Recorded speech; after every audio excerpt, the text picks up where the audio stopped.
ഉറക്കമുണർന്ന ഉമ്മച്ചൻ ചുറ്റും നോക്കി. ഇതേതാ സ്ഥലം? സോണിയും അശ്വിനും എവിടെ? ആ രാത്രി ഉമ്മച്ചനെ ആരാണ് തട്ടിക്കൊണ്ടുപോയത്? നമസ്കാരം സുഹൃത്തുക്കളെ, കൊലയാളി എന്ന നോവലിൻ്റെ 83-ാം ഭാഗത്തിലേക്ക് സ്വാഗതം. ബിസിനസ് ചർച്ച നടന്ന രാത്രിയിൽ ഉമ്മച്ചനെ കാത്തിരുന്നത് മറ്റൊരു ദുരൂഹതയായിരുന്നോ? എന്താണ് അയാൾക്ക് സംഭവിച്ചത്? നമുക്ക് കേട്ടാലോ? ഉമ്മച്ചൻ്റെ മകൻ സോണിക്കും അശ്വിനും ഒന്നും ഉമ്മച്ചൻ്റെ സാന്നിധ്യത്തിൽ മദ്യപിക്കുന്നതിന് യാതൊരു മടിയുമില്ല. അതിന് കാരണം ഉമ്മച്ചനും ചെറിയാച്ചനും തന്നെയാണ്. അവർ ആ രീതിയിലാണ് മക്കളെ വളർത്തിക്കൊണ്ടുവന്നത്. മക്കളോടൊപ്പം വീട്ടിലിരുന്ന് തന്നെ മദ്യപിക്കുന്ന സ്വഭാവമായിരുന്നു അവർക്ക് രണ്ടുപേർക്കും. ആ കാലഘട്ടത്തിൽ തന്നെ അവരുടെ കാരണവന്മാർ അതിനെ എതിർത്തു പറഞ്ഞിട്ടുള്ളതാണ്. പക്ഷേ കാരണവന്മാരുടെ വാക്കിന് പുല്ലുവില കൽപ്പിക്കുകയാണ് അവർ രണ്ടുപേരും ചെയ്തത്. സാധാരണ വീടുകളിൽ അപ്പനും മക്കളും ഒരുമിച്ചിരുന്ന് മദ്യപിക്കാറില്ലാത്തതായിരുന്നല്ലോ പഴയ കാലം. അതായത് ഉമ്മച്ചൻ്റെയും ചെറിയാച്ചൻ്റെയും ഒക്കെ ബാല്യകാലം. ഉമ്മച്ചനും സഹോദരനും അതിലൊന്നും വിശ്വാസമില്ല. സാധാരണ നസ്രാണി ഭവനങ്ങളിൽ പ്രധാനമെന്ന് കണക്കാക്കിയിരുന്ന ഒന്നും തന്നെ ഉമ്മച്ചൻ്റെ വീട്ടിലെ ചിട്ടകളായിരുന്നില്ല. കുരിശുവരെയോ പ്രാർത്ഥനയോ ഒന്നും ഇവരുടെ തല പൊങ്ങിയതിൽ പിന്നെ അവരുടെ വീട്ടിൽ ഇല്ല. വേണ്ടവർ സ്വന്തം പ്രാർത്ഥിച്ചാൽ മതിയെന്ന ഉമ്മച്ചൻ്റെ ഉത്തരവ് നടപ്പിലാക്കപ്പെട്ടു. ആ ഉത്തരവ് തിരുത്താൻ വേണ്ടി ഉമ്മച്ചൻ്റെ അമ്മ മാമ്മിച്ചേടത്തി കുറേ പണിയെടുത്ത് നോക്കിയതാണ്. വന്യമൃഗങ്ങളോട് പോലും തോൽക്കാത്തയാളായിരുന്നു മാമ്മിച്ചേടത്തി. എന്നാൽ മക്കളായ ഉമ്മച്ചൻ്റെയും ചെറിയാച്ചൻ്റെയും മുന്നിൽ തോറ്റു. നീയൊക്കെ മുടിഞ്ഞു പോകത്തേ ഉള്ളടാ എന്ന് പ്രാഗി ആ പാവം അമ്മച്ചി സായുജ്യമടഞ്ഞു. അതുകൊണ്ടിപ്പോൾ എന്തായി? മാമ്മിച്ചേടത്തി സ്വസ്ഥമായി മരിച്ചുപോയി. തലേ ദിവസം വരെ ആരോഗ്യത്തോടെ നടന്നു. രാവിലെ ഒരു നെഞ്ചുവേദന വന്നു. ആശുപത്രിയിൽ എത്തും മുമ്പേ മാമ്മിച്ചേടത്തി മരിച്ചു. ഇപ്പോൾ സോണി പറയുന്നത് പോലെ തന്നെ കാര്യങ്ങൾ ചെയ്യാൻ മാത്രമേ ഉമ്മച്ചന് കഴിയുകയുള്ളൂ. ഇപ്പോൾ തന്നെ ഉമ്മച്ചൻ്റെ ഉള്ളിൽ അവനോട് ചെറിയ തോതിൽ ഭയമുണ്ട്. ഓരോ വർഷം കഴിയും തോറും സോണി കൂടുതൽ ശക്തനായി വരികയും ഉമ്മച്ചൻ കൂടുതൽ ക്ഷീണിതനായി വരികയും ചെയ്യും. അതോടെ അധികാരം മുഴുവൻ അവനിലേക്ക് കേന്ദ്രീകരിക്കും. അവൻ വളരുകയും അപ്പൻ തളരുകയും വേണമല്ലോ.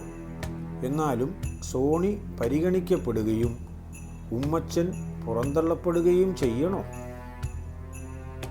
അമ്പലവയലിലെ അവരുടെ വീട്ടിൽ നടക്കുന്ന ആഘോഷത്തിൽ വില കൂടിയ തരം മദ്യമാണ് എല്ലാവർക്കുമായി സോണി പ്രത്യേകം കരുതിയിരുന്നത്. അതാണ് ഗ്ലാസുകളിൽ ഒഴിച്ച് കുറേശ്ശെയായി അകത്താക്കിക്കൊണ്ടിരിക്കുന്നത്. ഇതിനിടയിൽ തന്നെ നടപ്പാക്കാൻ പോകുന്ന പദ്ധതിയെക്കുറിച്ചുള്ള കൂടുതൽ വിവരങ്ങൾ പങ്കുവയ്ക്കപ്പെടുന്നുണ്ട്. കേട്ടോ ഉമ്മച്ചൻ സാറേ, ഇനിയുള്ള കാലത്തൊന്നും കൃഷി കൊണ്ട് മാത്രം നമ്മുടെ സ്റ്റാറ്റസ് നിലനിർത്താൻ പറ്റില്ല. അതിന് മാത്രമുള്ള വരുമാനമൊന്നും അതിൽ നിന്നുണ്ടാവുകയുമില്ല.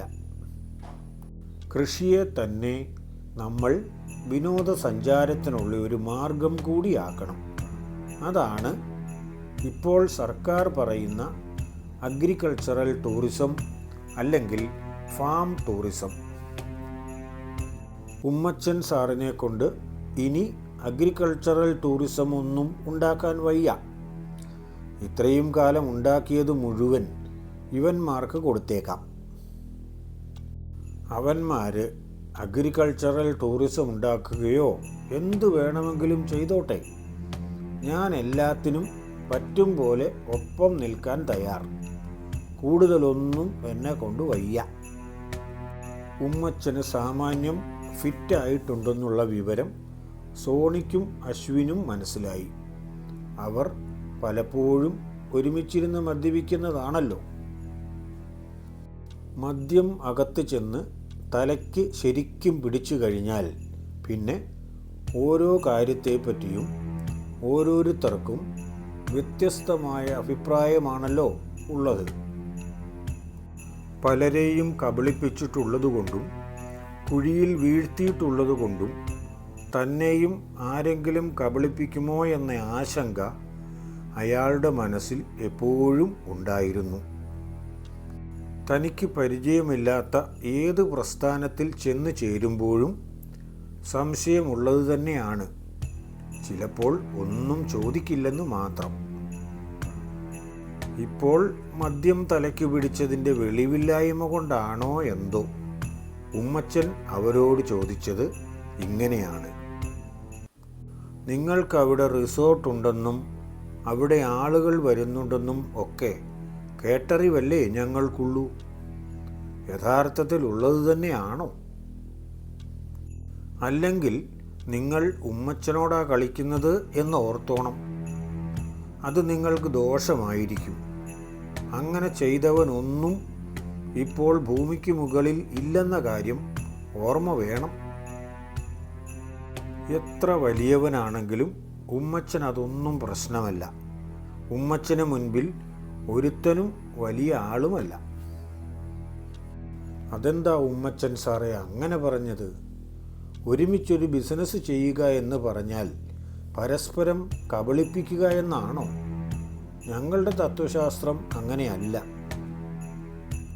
രണ്ടു കൂട്ടർക്കും ലാഭമുണ്ടാവുക എന്നാണ് ഒരുമിച്ചൊരു ബിസിനസ് എന്നാൽ ഞങ്ങൾ പഠിച്ചു വച്ചിരിക്കുന്നത്.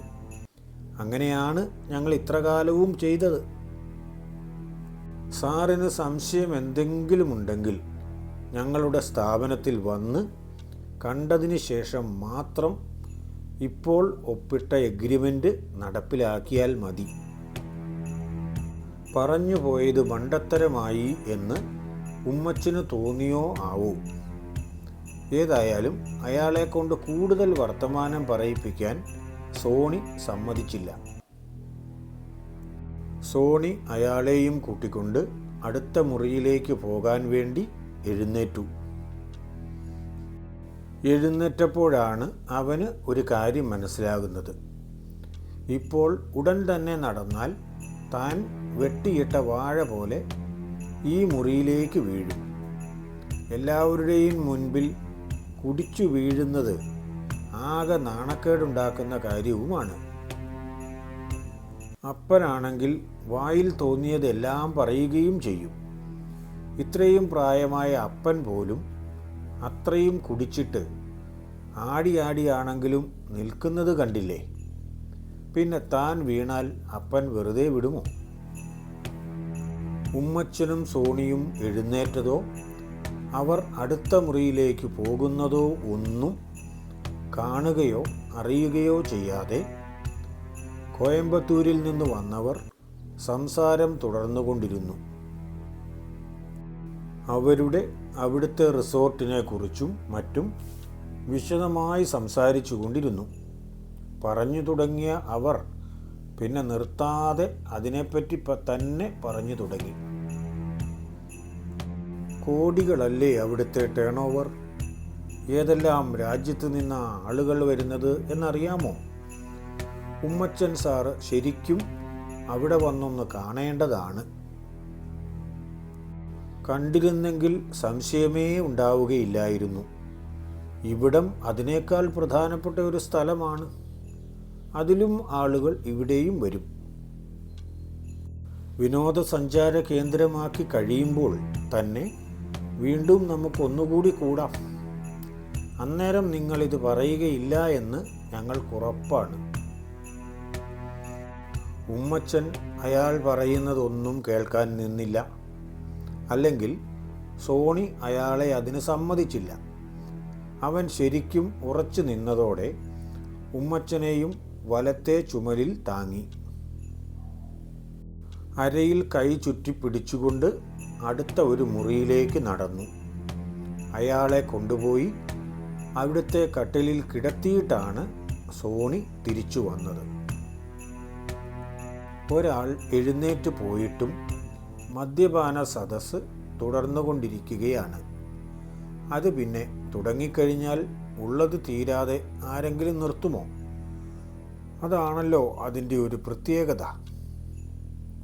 മദ്യപിക്കുന്നില്ലെങ്കിൽ പോലും അവരുടെ കൂട്ടത്തിലുള്ള 2 പേരും എല്ലാവരെയും കുടിപ്പിക്കാൻ താൽപ്പര്യപൂർവം ഇപ്പോൾ മുറിയിലേക്ക് വന്നിട്ടുണ്ട്.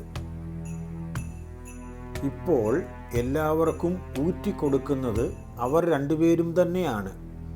അതിൽ തന്നെ ഉയരം കുറഞ്ഞ ക്ഷീണിച്ച ആളിനെ സംബന്ധിച്ചിടത്തോളം കാര്യമായി ഒന്നിലും ഇടപെടുന്നില്ല. എന്തോ കാര്യമായ ആലോചനയിൽ മുഴുകി ഒരു മൂലയ്ക്ക് ഇരിക്കുകയാണ് അയാൾ. അയാൾക്ക് അതിഥി സൽക്കാരത്തിലൊന്നും താല്പര്യം കാണില്ല. നീളം കൂടിയ ആളാണ് എല്ലാത്തിനും മുൻപിൽ നിൽക്കുന്നത്. പരിചയപ്പെട്ടെങ്കിലും ആരുടെയും പേരൊന്നും ഉമ്മച്ചൻ ചോദിച്ചില്ലായിരുന്നു. ചോദിച്ചാലും തന്നെ ഓർമ്മയിലൊട്ട് നിൽക്കുകയുമില്ല. പണത്തിൻ്റെ കാര്യമോ സ്വത്തിൻ്റെ കാര്യമോ ആണ് പറയുന്നതെങ്കിൽ ഓർത്തിരിക്കും.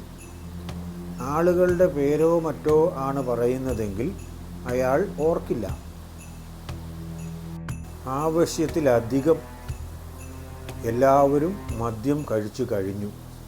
മദ്യം തലയ്ക്ക് പിടിച്ചതിൻ്റെ ലക്ഷണങ്ങൾ കണ്ടു തുടങ്ങി.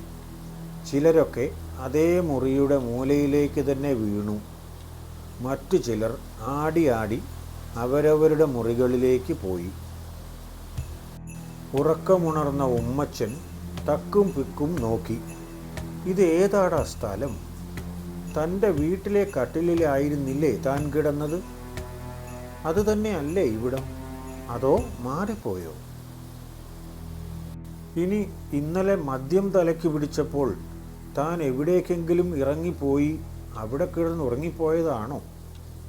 ആകെ ഒരു മാറ്റമുള്ളതുപോലെ തോന്നുന്നുണ്ട്.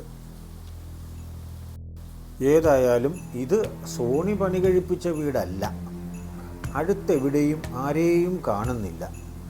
സോണിയും താനും കൂടി ഒരു മുറിയിലേക്ക് നടന്നതായിട്ടാണല്ലോ ഓർമ്മ. അതിനിടയ്ക്ക് 1-2 തവണ വേച്ചു പോയപ്പോൾ തന്നെ ആരോ താങ്ങിയതായി ഓർമ്മയുണ്ട്. സോണിയോ അശ്വിനോ ആയിരിക്കുമെന്നാണ് കരുതിയത്. അവർ തന്നെ ആയിരിക്കും. അല്ലാതെ അവിടെ ഇപ്പോൾ ആര് വരാനാ? വീട് മാറിപ്പോയി എന്നത് ഉമ്മച്ചൻ്റെ തോന്നലായിരിക്കുമോ? അതോ തലേ രാത്രിയിൽ എന്തെങ്കിലും തിരിമറികൾ നടന്നിട്ടുണ്ടോ?